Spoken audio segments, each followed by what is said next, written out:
Bienvenido, Gustavo, ¿cómo estás? Gracias por el café. En menos de una semana vinieron Pagani, Sí. Canaletti, Sí. ahora Gustavo Sierra. Yo trabajé 14 años en Clarín, digo, hasta no traer la redacción completa no paro. Bueno, en serio. estamos afuera. Estamos afuera del Casi diario. todos emigrados. Menos Pagani que sigue, casi todos emigrados de Clarín. Exactamente. Pero bueno, ahí te leímos durante muchísimos años Sí. en Clarín, y ahí podemos decir, vos tenés mucha experiencia, no solo periodística, sino académica también, pero en Clarín es donde en todos estos años forjaste tu firma, tus grandes crónicas. Sí, mirá que venía de trabajar muchos años en Estados Unidos y como corresponsal y corresponsal en la Casa Blanca, pero sí, fue un periodo muy importante, muy interesante, que empezó con el atentado del 11 de septiembre del 2001 y no paró durante 10 años. Y eso fue, bueno, me permitió hacer un tipo de periodismo que aquí o no se hacía o no daban la oportunidad de hacer, y yo tuve la oportunidad y bueno, eso es lo que hicimos. Sí, muy impresionante. Ahí vemos algunas imágenes, estamos compartiendo. Gustavo siempre tuvo interés por los temas internacionales, pero una cosa es ser periodista de escritorio, Sí. recibir los cables de las agencias de noticias, meter un viajecito a la ONU cada tanto, y otra cosa es estar ahí, en el frente, en la primera línea. ¿Cuál fue el primer viaje o la primera guerra que te tocó cubrir, Gustavo? No, hace años, cuando trabajaba para las cadenas en español en Estados Unidos, en Centroamérica había estado. Después fui corresponsal en Chile en la transición entre el 89 y el 93, donde se producían pequeñas batallas en las calles permanentemente, obviamente nada como después en el 2001 en Afganistán.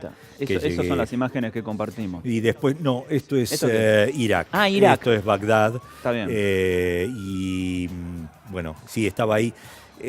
Creo que ese es al año de la invasión, que todavía estaba esta situación, era una situación bien difícil, y esa noche...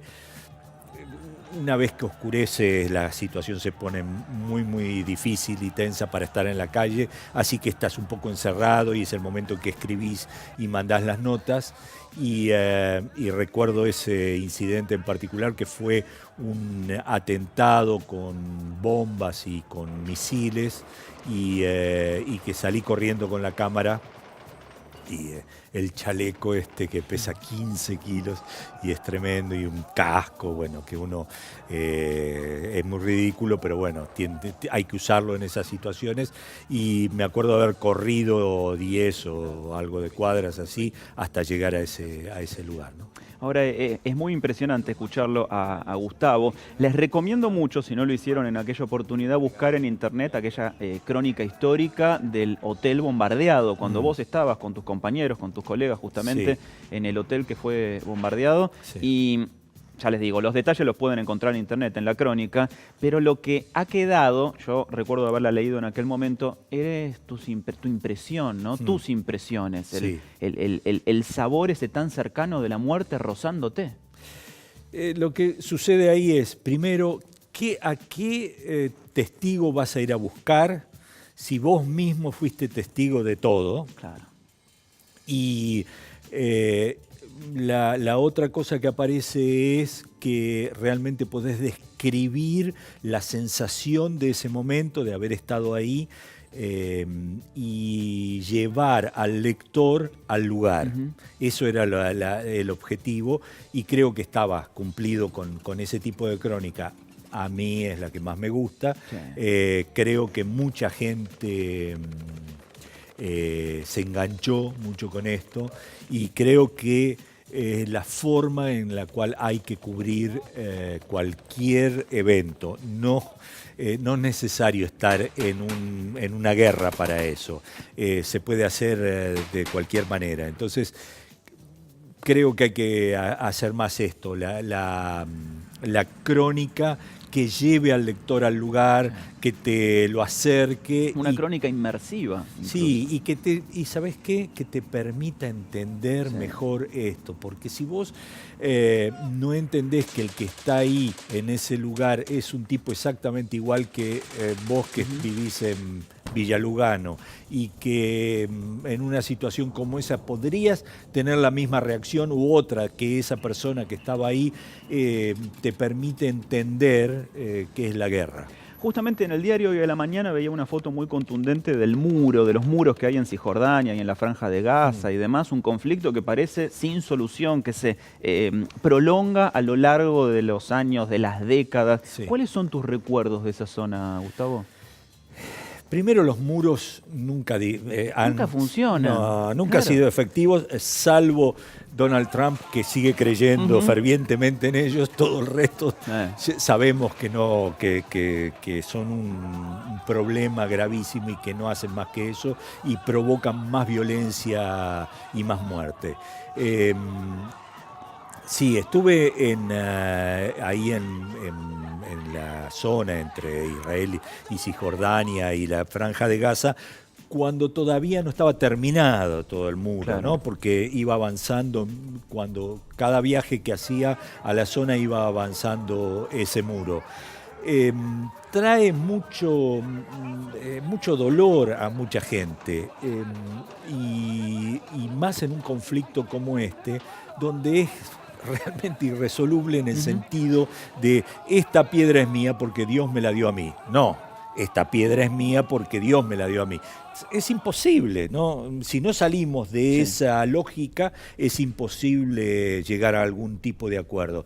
Y de un lado y del otro, además, hay tipos que llevan al extremo las situaciones, por supuesto. Recuerdo argentinos, colonos judíos armados, ahí esperando que en algún momento los vengan a atacar de una villa de enfrente. Y cuando vas al otro lado, estás en la calle y te aparecen también 4 tipos de Hamas o de algún otro grupo tirando tiros. O sea, es una situación que evidentemente, más allá de que tenemos que entender que es un problema estratégico, geográfico, para unos y para otros, y toda la historia que tenemos de tantos miles de años, pero me parece que a esta altura del partido ya deberíamos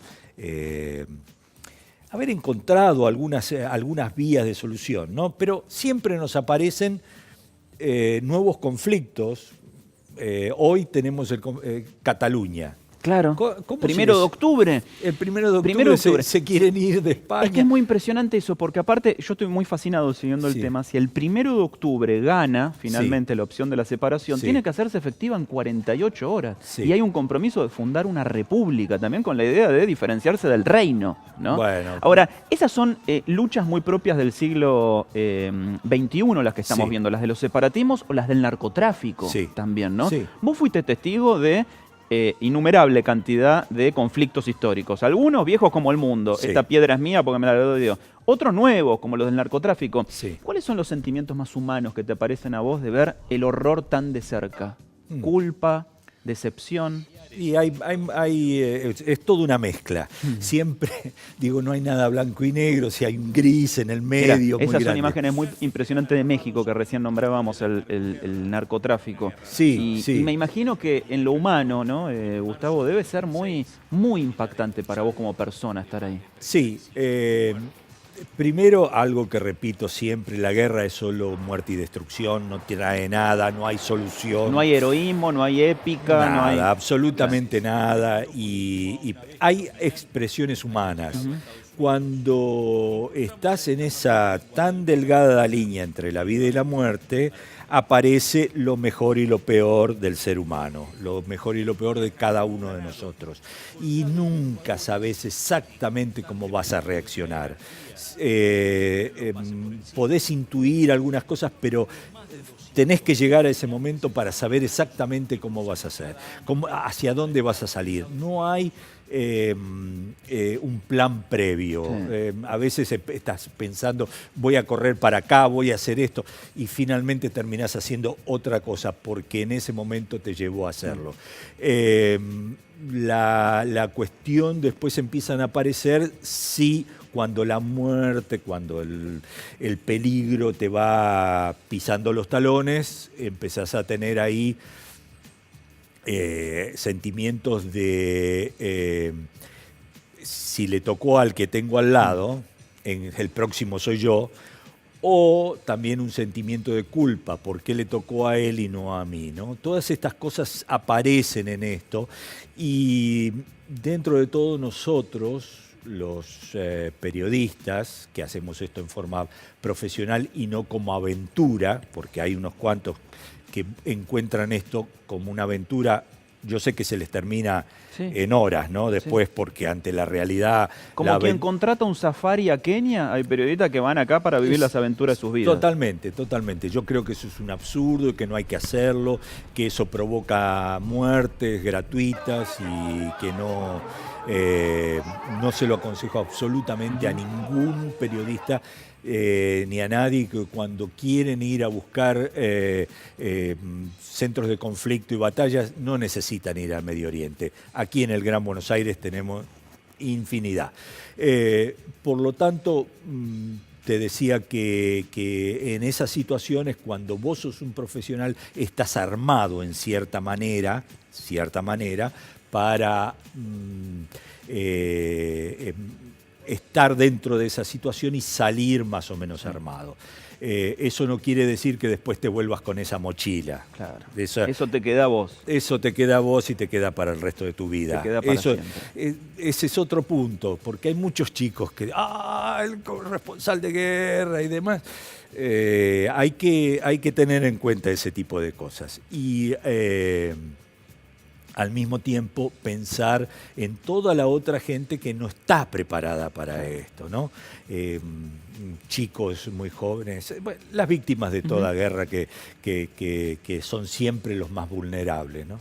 Quedan huellas muy profundas. Me pregunto si alguna vez vos te dijiste ahí en el frente de batalla, ¿por qué no me hice crítico de cine? ¿Por qué no me quedé en la redacción escribiendo el horóscopo o el Clarín porteño?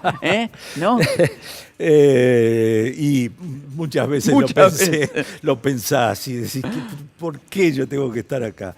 Pero al mismo tiempo era, en mi caso, una evolución. Claro. No fue ni una aventura. Yo ya tenía 20 años de periodismo encima. Era un paso que tenías que dar, que vos sentías que tenías que dar. Sí, tuve la oportunidad. Claro. Pero más allá de eso, creía, estaba desde el punto de vista profesional en el momento clave para hacerlo. Y cuando vos vas a una guerra no podés sentarte adelante de una máquina y pensar qué voy a escribir. No hay tiempo, no hay forma. Y solo con mucha experiencia vos te podés sentar a la máquina y escribir una crónica que te sale ahí en ese momento sin demasiados errores y que mandás a la redacción lo más rápido posible antes que se corte la luz, antes que no haya internet, antes. Gustavo, lo último, de todo este horror que viste de cerca, ¿sobreviene algún recuerdo lindo, algo especialmente que te haya conmovido por lo positivo en todos estos años? Y bueno, siempre los chicos, ¿no? Siempre los chicos y siempre está ese brotecito, siempre, en el medio de esa destrucción siempre está. Me acuerdo de una madre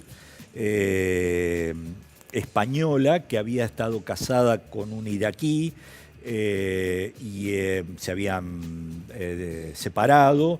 Ella había vuelto a España y no había podido llevarse a los hijos porque el marido los había retenido en Bagdad. Y cuando empezaba la guerra, ella fue entonces a Irak porque entendía que tenía que estar con los hijos y que los tenía que proteger de alguna manera.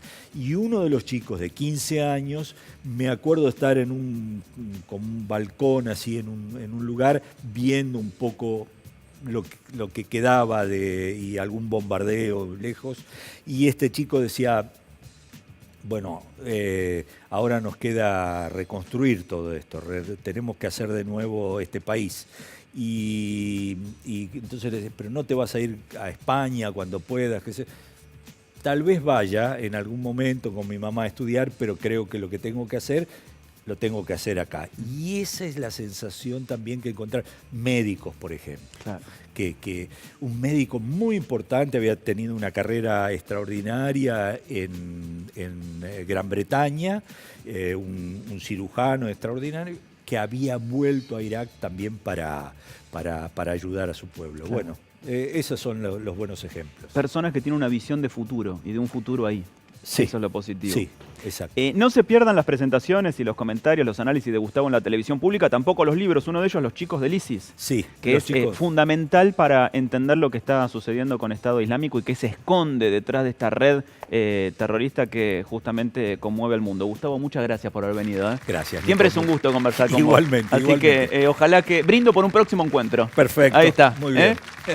Sobrevivientes de Clarín. Gracias. Gustavo Sierra con nosotros, señores.